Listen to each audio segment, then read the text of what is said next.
Saudi আরবের তৎকালীন বাদশাহ ফয়সাল একদিন তার ভাইয়ের ছেলেকে বুকে জড়িয়ে নেওয়ার জন্য দুহাত তুলে বাড়িয়ে দিলেন।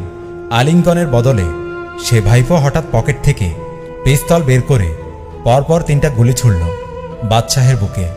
আমেরিকার 16তম প্রেসিডেন্ট আব্রাহাম লিঙ্কনকে হত্যা করেছিল 19 শতকের মার্কিন যুক্তরাষ্ট্রের অন্যতম বিশিষ্ট অভিনয় পরিবারের সদস্য জন উইলকেস বুথ।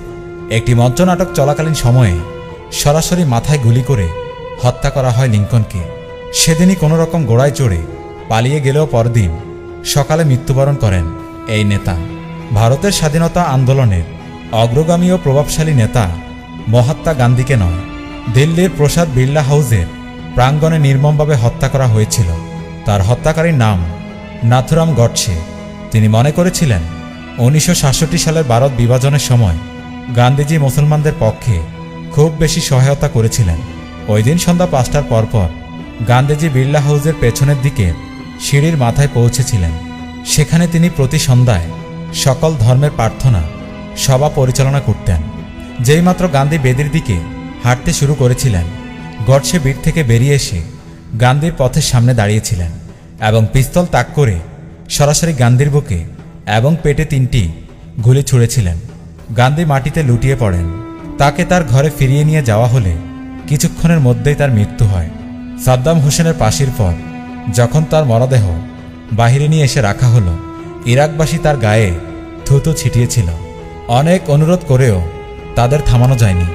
নিজ দেশের মানুষদের বুকে এতটাই ঘৃণা জমেছিল সাদ্দামের প্রতি, যা হতবাক করেছিল আমেরিকান সেনাদের। ইন্দিরা গান্ধীর মৃত্যুর কথা নিশ্চয় মনে আছে অনেকের। কোনো শত্রু নয়, বরং তার নিজের দেহরক্ষীর গুলিতেই ঝাঁঝরা হয়ে গিয়েছিল ভারতের তৎকালীন এই প্রধানমন্ত্রীর দেহ।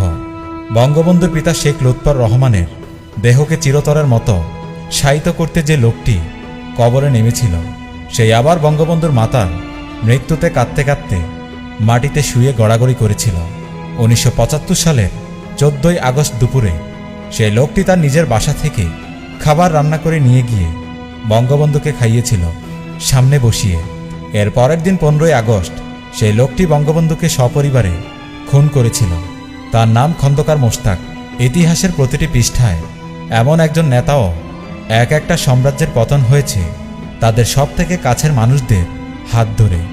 ইতিহাস আমাদের বারবার শিখিয়েছে, মানুষের জীবনের সবথেকে বড় শত্রুকে কখনোই আগেভাগে চেনা যায় না। সে অন্যের জীবনে লুকিয়ে থাকে সব থেকে কাছের বন্ধুর মতো। মানুষের ব্যক্তিগত জীবনও ঠিক এরকমটাই। মানুষ সবচেয়ে বেশি প্রতারিত হয় তার কাছের মানুষদের কাছ থেকে। ভেবে দেখুন, আপনাকে সবথেকে বেশি কষ্ট কারা দিচ্ছে?